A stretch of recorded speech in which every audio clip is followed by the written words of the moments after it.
Welcome to Life Coaches Unfiltered, where Desiree, Doree, and Michelle, three life coaches, are here to answer the questions you have, but we're afraid to ask. No fluff, no filters, just real talk to help you navigate life's big challenges. Let's dive in. All right, good morning or good afternoon, wherever it is in the world that you're listening to us, whatever time of day. It could be the middle of the night if you got insomnia like we do. Sometimes, occasional. Uh, Welcome to another episode of Life Coaches Unfiltered. So in our last episode, we talked about relationship red flags, toxic relationships, like dumpster fires, right? Today we're going to change gears. We're going to talk about relationship green flags. But if the concept of a healthy relationship sounds boring compared to the drama and intensity, this episode, we're going to unpack why that might be that way, and maybe blow your mind with some concepts. Well, this is where the good stuff lives, in these healthy relationships. Like, they're worth it. So we'll talk about that, but let's first jump into check-ins. How are y'all doing this morning? It's morning when we record these. I think It is morning. Seeing as we've been doing it for a year, they should know. And if they see us with our coffee mugs, Maybe if they're just discovering us. Maybe that's very true. Very true. You should have discovered us a long time ago. You can go listen to our back catalog. We've got some There's a really great bunch of episodes. there's a backlog of episodes. Start listening. They're good. You can binge us. Hopefully, we're binge worthy. We Yes, think we're binge worthy. we are. I think we're entertaining and and there's some comedy in splash of comedy. It's like self-help with a side of stand-up and three girlfriends just sitting around the fire, like our virtual fire, whatever. I don't know. Um, Yeah. A Chatting it dumpster. up. I'm kidding. A A dumpster dumpster. fire. It's so funny. I think a dumpster fire would smell disgusting. That's funny. I don't know if we want to have a dumpster fire. No, no. That was last week's episode. Yes, it was. Yeah. But I I'm mean, doing okay. I'm doing good. I had a family weekend, so that was all great. Hanging out with my husband's family, and then whilst I was hanging out with my husband's family, my family in the UK called me and FaceTimed me, and I was just like, "Oh my God, I'm homesick. I'm homesick." Because my what are you niece was homesick? there, my cousin was there, and my sister was there, and she was visiting them in London. And I was just like, I'm the odd one out. I should be there. So it was nice to see them. And then I was showing them where I was. And then Jason's mum's like, "Is this live?" I'm like, "Yeah, they're all here." She's like, "Hi." So How adorable. it was very adorable. So yeah, it was interesting. So yeah, it was nice to be up in Syracuse and watch lacrosse. And I'm learning. You would think as a PE teacher, I would know the rules of the lacrosse, but I don't. There you go. Did you know about Michelle? She does not know the rules of lacrosse. There Well, we go. you didn't know Machu Picchu was on the top of a hill. I know. You'll never forget that one, will you? That's going to Yeah, be beautiful. that was great. Anyway, that was hilarious. You guys, yeah. Anyway, sorry. Sorry, Michelle. Okay, she just called me Listen, out. It's I okay. didn't know that skis kept you from sinking in deep snow. We all I have our didn't know lessons that we that. have to learn. Hmm, interesting. Well, I mean, that's why I took my skis off and we were backcountry skiing one time. And they were like, "Oh, why did you take your skis off? You're gonna have a hell of a time getting them back on." Well, yeah, that's true. I thought you could just pop them back. No. Skis are to spread your weight so you don't sink right down in the snow. And so you I did can't not know take your this. skis off and then run through 4 feet of snow to get into a picture, which was what I was trying to do. The clue should have been when I took my tripod out of my pack to set up my camera for this group photo that I was going to do, that it sank 4 feet in the snow. And then I took my skis off, but it was like my brain was not connecting logical dots. Anyway, I grew up in Louisiana. I'm snow stupid. So I didn't know. Yeah. I love that snow stupid. I agree. I'm snow stupid too. Yeah. It's You're Anyway. funny. yeah, it's that frozen stuff that comes out of the sky that I don't care. I don't care for it. I really don't. It's Anyway, it's it's spring here. magical. It's magical. Okay. I'll go for the yellow stuff falling out of the trees any day. Really? You'll take pollen over Yeah, I snow? love because pollen means that spring, things are turning green, it's more daylight. I flourish in spring and summer and even part of fall, but come winter, I'm like a hobbit. I can't even I just can't. I can't. So, Well, I'm glad Okay. that it is springtime here, and so yes, you get to come out of your hobbit hole. it's lovely. Yes, my feet are shrinking, the hair is coming off of them, and I'm starting to look more human. Ah, anyway, How was your weekend, Desiree? I worked a lot. I'm in my busy season right now for both for for some jobs that I have, and so there's a lot of working. But last night we did music bingo, which is how I usually end my weekends these days, which is good. So yeah, it's always fun to get together with a bunch of people and sing silly songs and I love that. try to win $5 off your bill. Um, yeah. Hey, Any, $5 is $5. That's I right. it's like this is not this is not a well-paying gig. Anyway, I don't go nobody does that for the, you know, for the for the money. If you are, then I question your sanity. But yeah. But that I don't have a whole heck of a lot to report.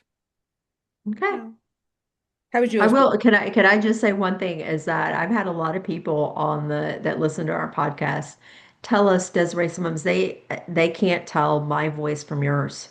Really? They sometimes get confused about which one is talking. Michelle, sorry, they always know it's you. I don't But know. How do they know that? How I don't I'm know. very curious. And if I could talk with a British accent very well, I probably would try, but I'm not even going to try. It's just not in my bag of tricks. Listen, if I could talk like a Cajun person, I would, because that is my heritage. And people are like, why don't you have an accent? I'm like, I don't know. My operating system did not come installed with it. I think when you live in Atlanta for a while, like I'm from, a small town and in LaGrange, and I had more of a southern drawl, I think, and then I moved to Atlanta, and it just kind of peels away after a while. It just sort of because everybody here has sort of a blended thing anyway, and you just kind of start to lose that a little bit. I don't know, but then when I'm tired, it really starts, coming out. Mine's when I'm angry. I think everyone's when they're angry. Mm. Yeah, don't mess with me because then the little Cajun girl shows up and it's I can be mean.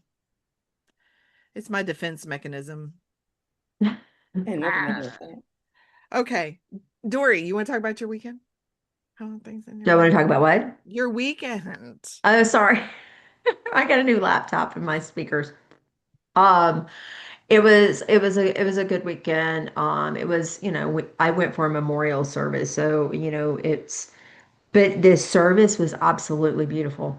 It was a wonderful tribute. My late husband's uncle passed away, and it was a beautiful, beautiful service. He was in the military, so they and served in Vietnam. So they had a really wonderful service to honor him and his wife. They were married 51 years. And I can't even fathom that because that's just not part of like my family history. Is so um but I got to spend some time with my stepdaughters, which was really great, getting to see them and spend some time with them. One of them drove us to North Carolina, so that was interesting, like riding in her big ass truck to North Carolina, and I kept looking at her going, slow down, slow down. She was like, hey, you're not the boss of me anymore, and just joking and that kind of thing. It was good getting to spend time with my girls and hanging out and that sort of thing. Lovely service.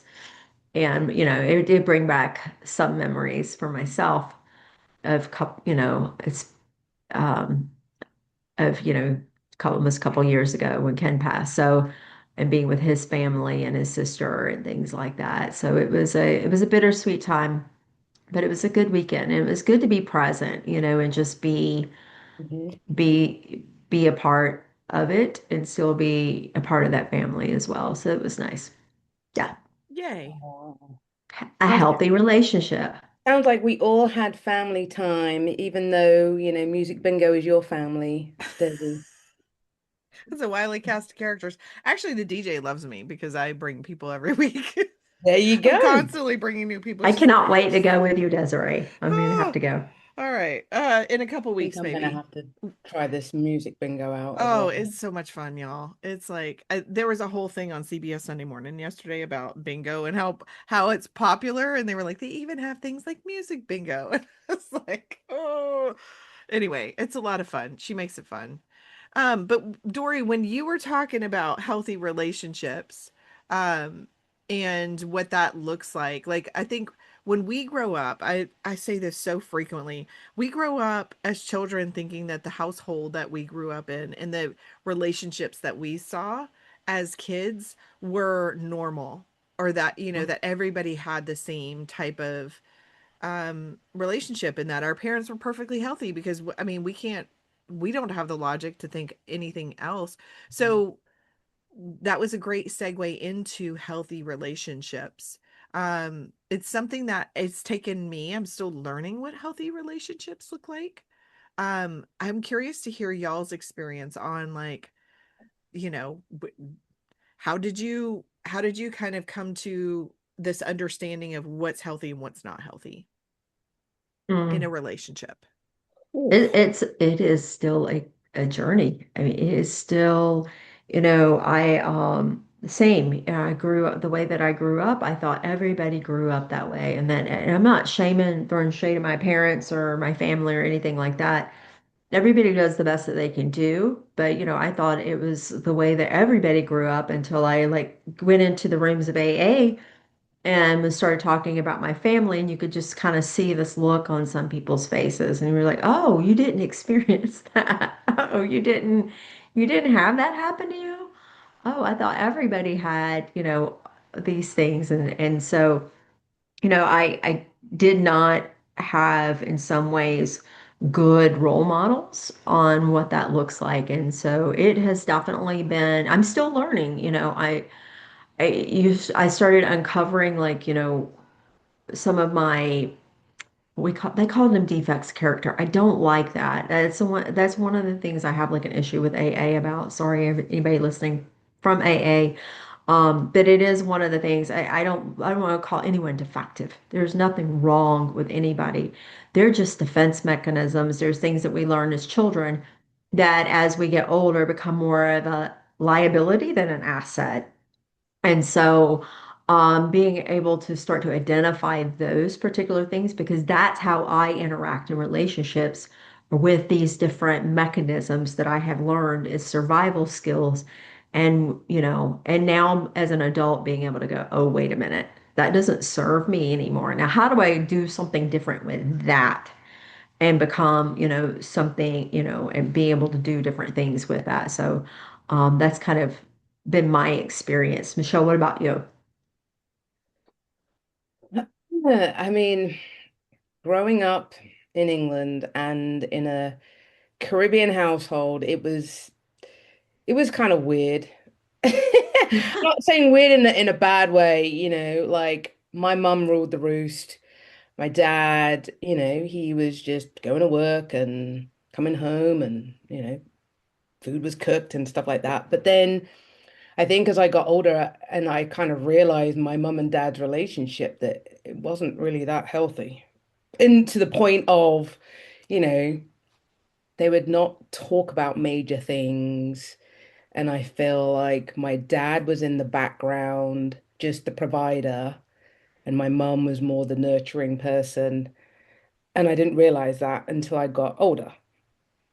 And then, some of the things, Caribbean household, you should be seen and not heard and all that stuff. And um, but I think my mother, she kept a lot of things inside and she didn't have discussions, or it would got to the point where the pressure cooker would blow and then they would have these massive arguments. And it's just like, why do we have to get to that phase?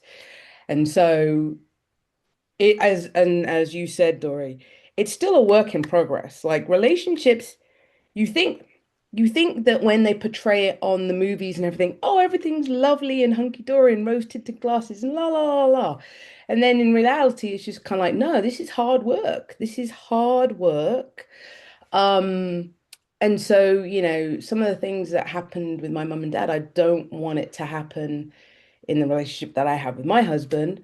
But sometimes I'll catch myself like, Michelle, you need to just talk instead of just holding everything in like what my mother did. So it's just hard. Um, but yeah, yeah. And I don't really want to be like my mother and my father. And I also feel that sometimes in a relationship, we pick someone that might be like our parents. I think that makes a lot of sense because it feels familiar. Yes. And And so, so yeah, I did not want to pick anyone that was like my father because I was just like, yeah, no, I'm kind of an outgoing person and independent, and I don't need a doormat because otherwise I'm just gonna kind of walk all over them. So, and my husband is definitely not a doormat. And he tells me about myself sometimes, not that I want to hear it, but yeah. Uh, so yeah, it's again, I feel like it's always a work in progress. Um, Even though it's nice at the beginning, but when you're with the person for a long period of time, things can just you can kind of go into the habits of maybe what your parents did, and you have to, whether it worked or not, again, you just have to be aware and cognizant and think about how you want to have your relationship with the person. But open communication is, I think, is key, is like the driving force. And that was not something that my parents did. I guess I didn't see a whole lot of communication between my parents. My parents got divorced when I was 12. So like that was kind of, and things were falling apart before then. Um, but my dad put us all in therapy. Hmm. He, I mean, and so I thought, oh, I've got this idea of like I've fixed myself because I've been trying to unpack this since I was 12 and I thought that I understood healthy relationship patterns, but like no, like my parents were doing the best that they could in from the households that they were raised in. And I recognize that now, but it was a whole toxic soup, in a lot of ways. The Cajun culture is very lackadaisical, especially there's a lot of alcohol. It's very accepted to have alcohol all the time. My dad even made alcohol. Hmm. And yeah, that was an interesting experience as a kid. Let's go stir the mash. Um, yeah, I could tell a whole nother story, but so I grew up thinking that was normal. But then when I got into Al-Anon and reading how Al-Anon works, I was like, oh, finally somebody understands the chaos that I grew up in, right? But that felt like it felt fun and exciting. Like our house was always, there was always something going on. Well, it's because everybody's trying to deflect and distract from all the like unhealthy stuff. And it can be a fun way to live, but it's also chaotic and not safe. Hmm. Um, and so have you guys kind of experienced like Michelle, you were talking about the difference, like you didn't want to choose somebody like your father. No. But when you started to date or when you started to look at potential partners or even friendships, did it feel so weird and disinteresting to you or uninteresting because it didn't feel familiar? That's a really good question. Wow. You've stumped me. I'm just like, hmm. Dory, do you have a perspective on this? I have found, yeah, because of the way that I grew up, stability was not a thing. And so I, in the past, have like sought out things that make it where it's unstable. And it's kind of, because that's what I know, right? I know how to navigate that instability and that kind of, and to me, it's excitement. Yeah. It's exciting. And it's funny because like when as I got older, I was like, okay, this is, I described it as ice cream one time to one of my stepdaughters. I said, as I was a teenager and in my 20s and even my 30s, I chose Rocky Road. That was like my ice cream because I really like, and sometimes just vanilla is just good enough. It's like, but because like you said, you're so comfortable with what you grew up with because you know how to navigate that you often sometimes choose that's what you choose in your as you in your relationships, even friendships too. We talk about like romantic relationships a lot here, but even your friendships sometimes are that same kind of like dynamic where it's familiar and they may actually be more like your siblings. You should choose people that are more like your siblings or that kind of thing. And so yeah, I I found myself trying to do the opposite. Like my first you know, I- relationship, I was like, he's not going to be anything like my parents. And so I'm going to choose absolutely, but I showed up the same regardless. And so the things that I had learned, growing up, I showed up as that and it didn't work. It didn't work. That's got me my wheels turning. I'm sitting here thinking, okay, the guys that I dated when I was younger, they I think I was the weak one. And I'm just kind of like, all right, my mother's not weak. Like, she's a badass. I'm like, why am I the weak one? But again, I feel like I was, again, naive and I just wanted to have fun and, people are going to like me. And then I sit here, I'm thinking about my best, the people that I hung out with at school. And one of my best friends, I spoke to her yesterday.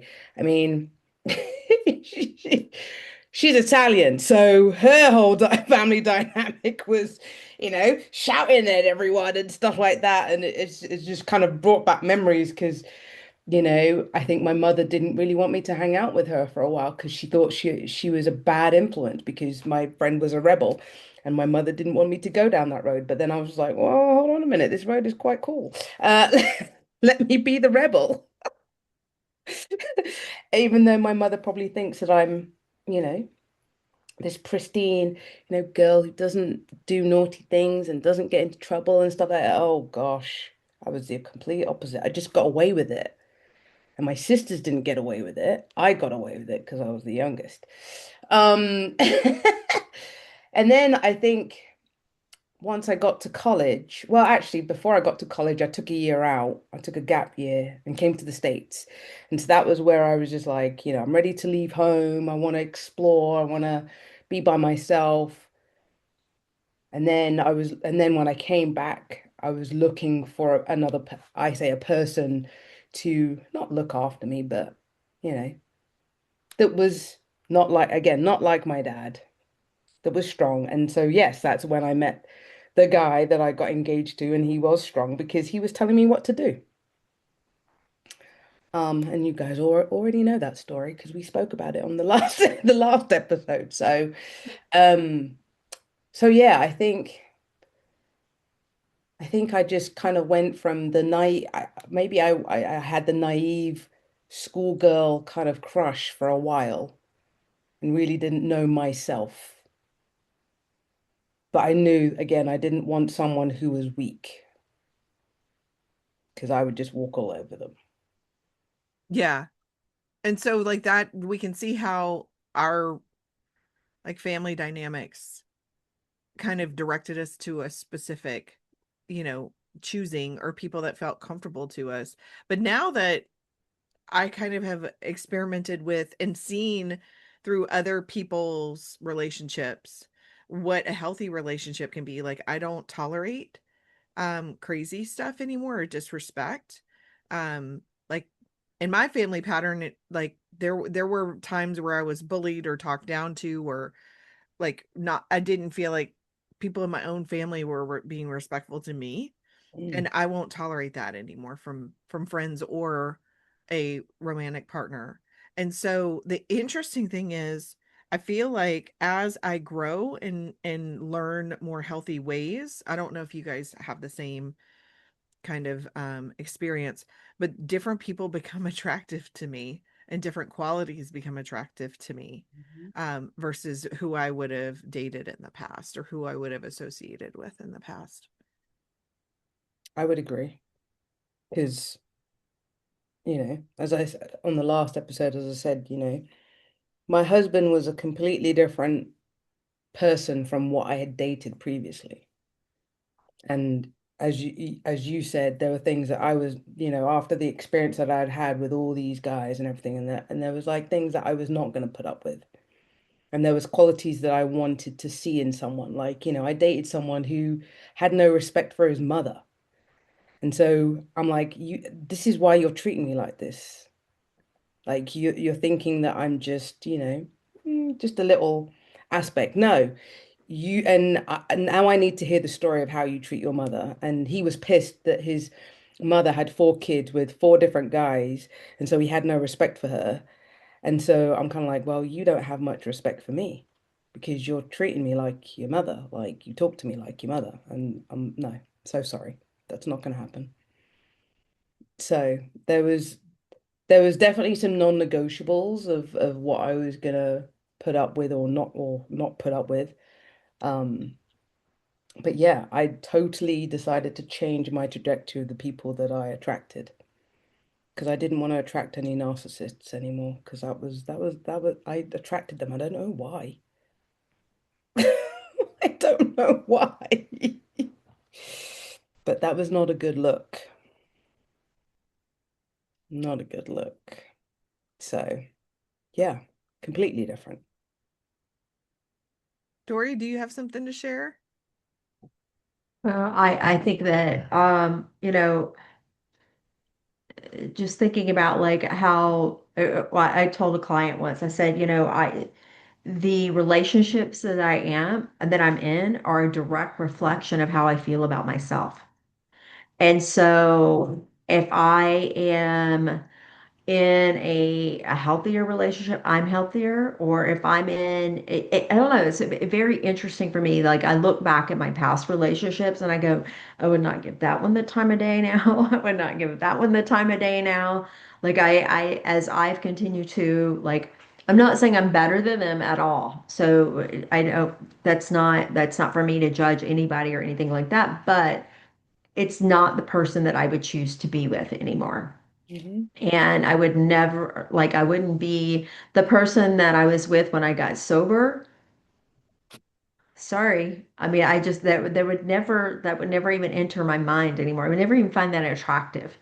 He was like, had a little bit of danger to him. And I was like, ooh, I'm attracted to danger. Let me go put my hand in the flame, that kind of thing. I'm a little less about that now, but, again, continuing to evolve, continuing to discover what healthy relationships look like for me. And my list changes all the time. It's So, constantly changing and evolving of what healthy looks like to me as I get healthier. And sometimes I take two steps forward and a step back, but I'm continuing. I tell again, I'm always like, I tell my clients this and I tell my clients that. But I do tell my clients, I'm like, you can't unknow something. mhm. And so we every day we're getting more information, we're learning more things. Whether you are feeling stuck or in a state of like I'm not, you're still evolving. You're still moving forward, even if you're in a swirling state. Because guess what? You just heard something that Desiree just said, or you just heard something that Michelle said. And whether it's resonating with you or sticking with you right now, you've processed it and you're processing it. So I'm continuing to evolve. I'm continuing to learn, like I will say for me right now, me being healthy in a relationship is speaking up for myself. That is a big one for me right now. And that is, ooh, it's uncomfortable. It is so uncomfortable. I grew up, if you can't say anything nice, don't say it at all. And, don't rock the boat. Now, no one ever told me don't rock the boat. I just learned that from my behavior of like watching things go around me. That if I just am I the peacemaker, people pleaser, if I'm that person, then everything in my mind went smooth. And so that's the person I became as an adult. So healthy relationship for me now is speaking up and being able to say, that does not work for me. You cannot treat me this way, and that kind of thing. I'm still learning. I mean, there's still actually, oh, there's still some friends that I have in my life that I have not told them, you when you did this, it did this to me. And so when I get to that point, maybe I'll be healed. I don't know. But, right now it's something that I'm still working on. As I so yeah, I was gonna ask like what are our relationship green flags? So Doree, being able to speak up for yourself is feel heard and have that person respect your decision and in the way that and whatever you share with them, right? And Mhm, then taking action. So mhm. one thing that I learned in my divorce was I was being told a lot of things, but the things that I was being told didn't match with the actions that were happening. Mm, And so in Al-Anon, they talked about turning down the volume and watching the picture.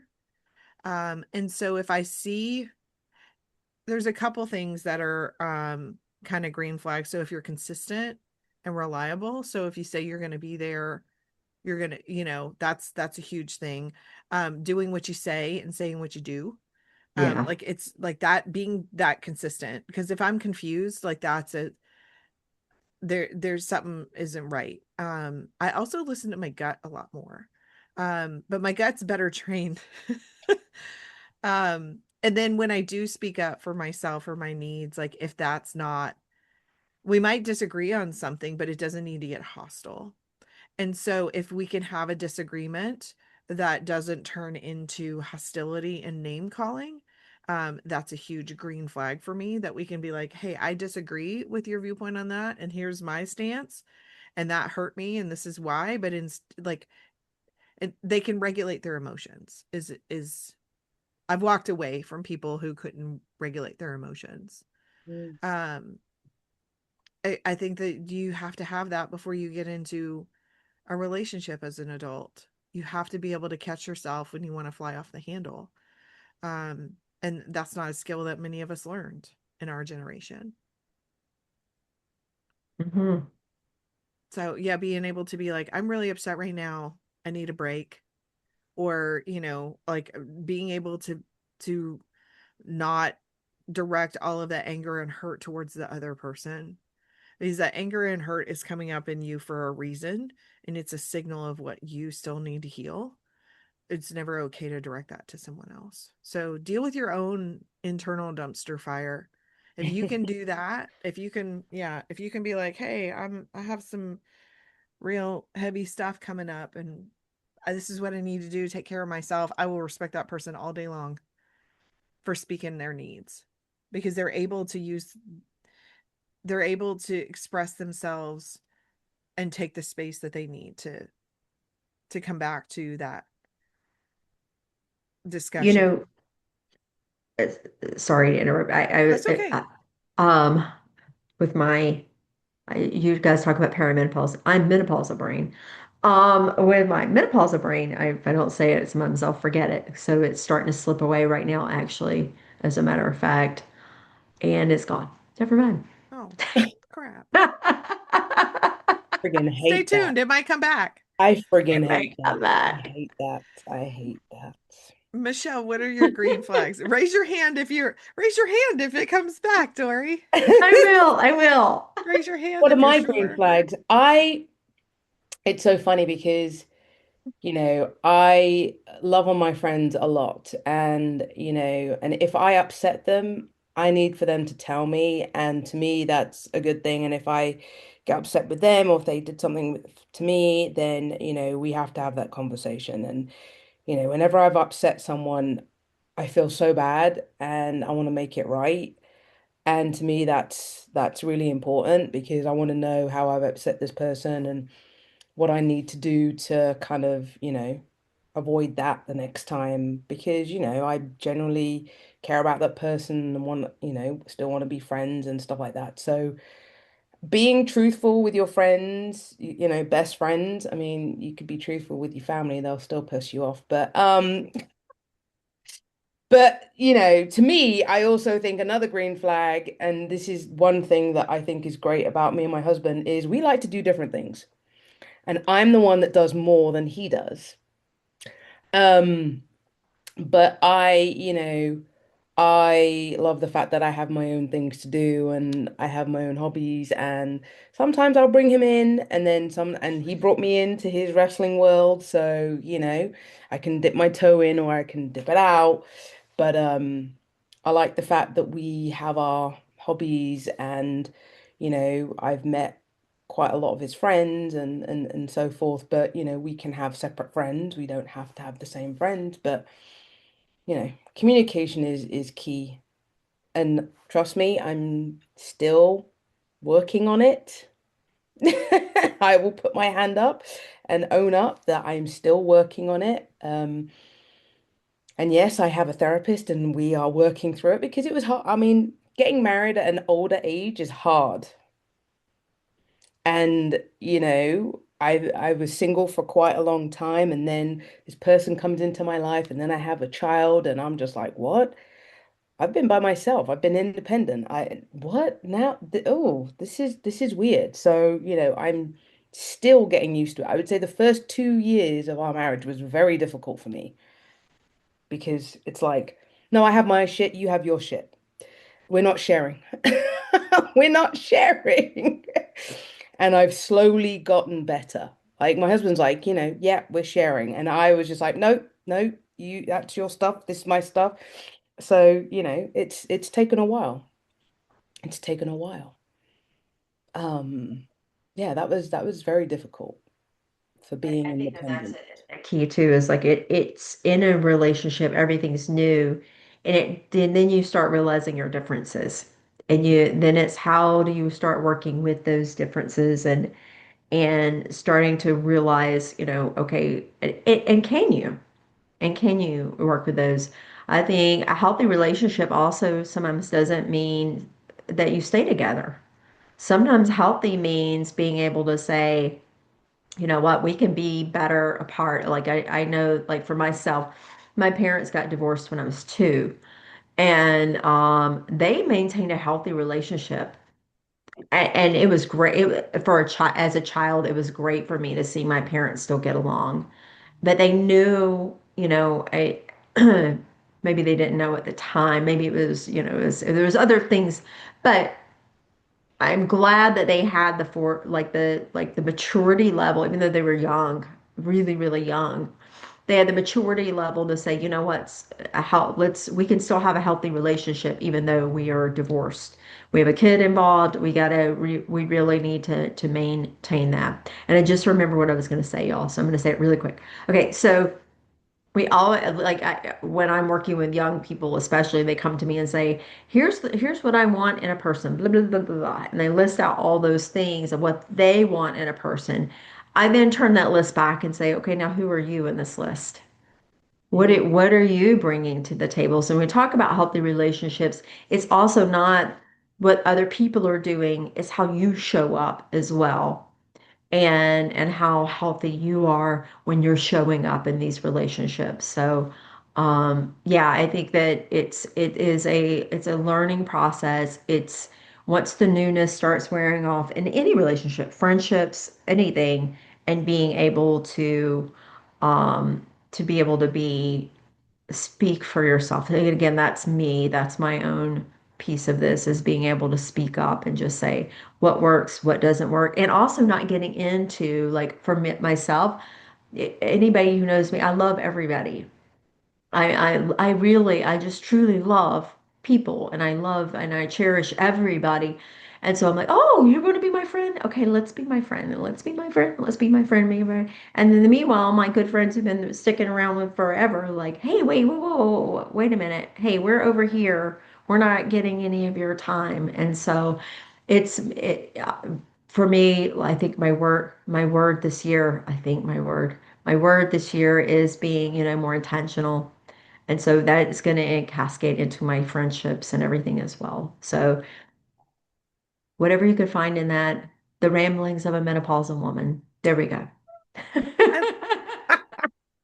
I love the list though, because we always want we think that the problem is always somebody else, and in our relationship. And yes, we do. I think the people that are attractive to us change, but it changes based on who we are as people, and Yeah. then our like attracts like energy. So become that person. And so work on yourself, focus on yourself, like that little girl in the back seat of the car is like, you worry about yourself. Y'all remember that little, anyway, so worry about yourself. So like if you are coming out of a divorce or a long-term relationship, or you're not attracting the people that you really, want to attract in your dating life or your friendships, then work on yourself. And yeah, I love that. All right, Michelle. Is it that time? No, no. Dun dun dun. I Uh, plead the fifth. Whatever question it is, I yeah. plead the fifth. Oh. For if you're a new listener, we have an uncomfortable question of the week, and Michelle gets to choose it, and so that's why we're giving her some grief because she likes to put us on the spot. It's a lot of fun. Okay, I mean, there are some good questions, but I think I'm gonna pick this one because I think this one's an interesting one. Okay, are you secretly more comfortable with chaos than with calm, and how does that shape who you date? And I'll just say for me and my husband's life is a little bit chaotic because we do a ton of stuff. Like I'm always doing stuff. He's always either coaching, wrestling, with wrestling or whatever. So there's always chaos in our life. I think the calm comes when we go on vacation. Um, but it's okay because we're doing our things that we like. Um, so I like the chaos. I do like the calm, and my body tells me when I need the calm and the relaxation. He's just on the go all the time, and sometimes it's like, you just need to relax, and he won't relax. He's quite stubborn, and the worst thing is we're the same star sign, so that's interesting, right? Two Aquariuses, stubborn. I'm stubborn, he's stubborn. So, but it's funny because I wouldn't have it any other way. I don't want someone who is just you know, wants to be around me all the time and up my ass and like, where are you going? Oh, can I come with you? No, stay your ass at home. Like, leave me alone. This is my time. So I'm gonna say I like the chaos. There's nothing wrong with that. Yeah, Keeps life interesting. it does keep life interesting. It does. But it's a good chaos. It's It's healthy not, chaos. huh? It's not drama chaos. It's like, No, don't yeah. do drama. I don't do drama. No. So yes. Dory, Okay, so yeah, I'm gonna say probably the same. Like I'm more comfortable in the chaos, and my life is drama. It's the right now that's kind of the way things have been. Um, and I'm rolling with it. But for me, it's being able to find peace in the middle of chaos too. It's the way I grew up, y'all. And I'm accepting it and embracing it because one of my good friends today, says I'm like a squirrel. And so, I'm always out like swinging from tree to tree and, like just running around and being like, and just kind of like that. And I had one friend who was, what are you running from? What are you running from? And I'm like, you know what? Sometimes running doesn't have to be from is it's running to, or it's running to find, I don't know. I have like this whole different mentality and I'm embracing it. And I'm learning that, when I got sober, all of a sudden the world seemed very big and not so small anymore. And I'm a metaphysical person, so I believe in infinite possibilities. And so having all of that mentality, I want to dabble and try everything. and take a bite out of everything that life has to offer. So why do I say that? I say because that becomes sometimes a chaotic looking lifestyle and a chaotic, like, for those who didn't know, I sold my house, bought a house. Wait, sold my house, moved into an apartment, and bought a house in another city all in less than a year. And everybody was like, what the hell is she doing? And but the thing of it is that I'm comfortable with that. Was I happy with some of those decisions? No. But have I been like, but I'm also someone that will modify that. So anyway, with relationships and how that goes, it can seem chaotic, especially to an outsider who looks at everything like that. But I do find my moments of peace within the chaos, and I like those too. So, Desiree. Cool. Yeah, I think, I grew up in a chaotic household, but it was also like we had a jukebox and my dad restored slot machines. So there was a lot of fun chaos. And people loved to come over to our house because it was the fun house. I mean, we didn't have bouncy houses, but whatever.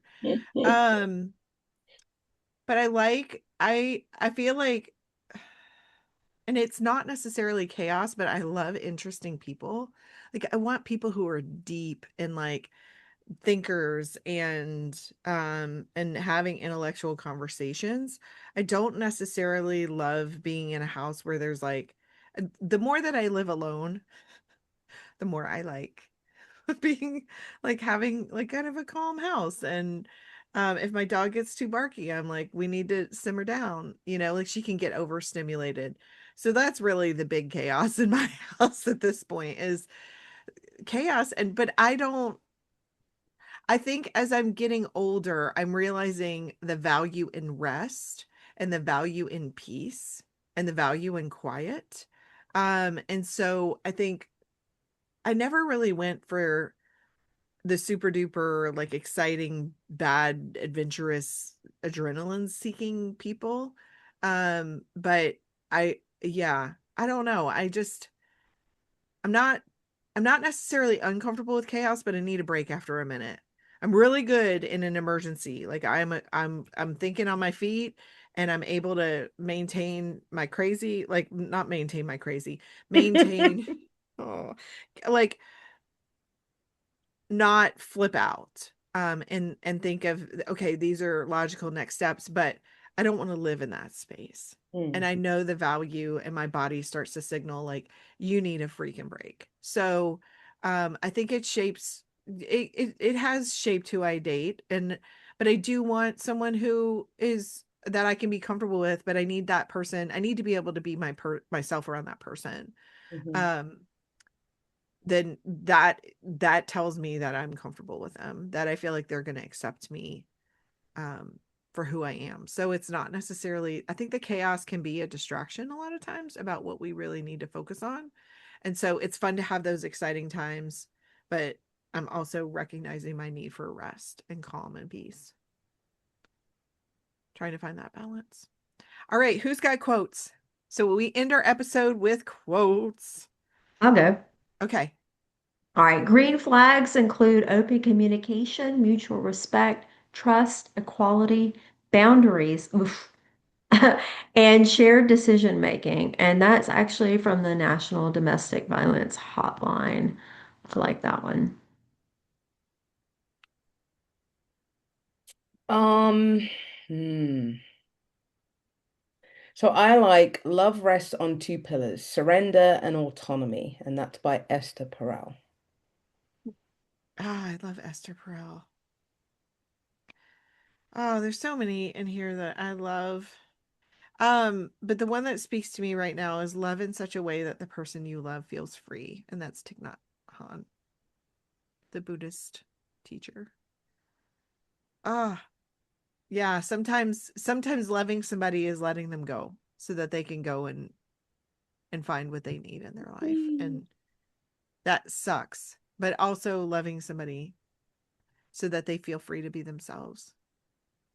Yeah. All right. What are we talking about next, Doree? Yes, this was an interesting topic. I'm excited to talk about this. We're gonna have tons of funny stories, so tune in as we talk about dating over 40. Yes, it is different. It is different, and I have a lot of girlfriends who have been dating over the age of 40, and y'all, the stories just get better. It's and I myself have dated over 40. So, we're gonna have a good time with this. We're gonna take it serious, but we'll have a good time with this conversation too, because I know that there's a lot of frustration out there over online dating and all of those different things. So we're gonna dive into it, talk about, all the different topics around that. So stay tuned. Oh my That God, that's our definitely. last episode of the series. Oh Uh, my God. Ah, I know. Time flies when you're having fun, y'all. yeah, it does. So yeah, I mean, Wow. Monday when we record on Monday mornings, it's not such a bad. I have something to look forward to. I kind of like this recording on Mondays. Maybe anyway, we can always move it if y'all want to, but No. No, Okay. it's a good way to start the week. Good. oh, Yes, I agree. I all agree. right. And so we will see you guys again in 2 weeks. Thanks for tuning in. Peace out. Bye, everybody. Thanks for tuning in to Life Coaches Unfiltered. If you love this episode, be sure to subscribe, leave a review, or follow us on social media. Got a question you've been afraid to ask? Send it our way at lifecoachesunfiltered@gmail.com. Until next time, keep growing, keep questioning, and stay unfiltered.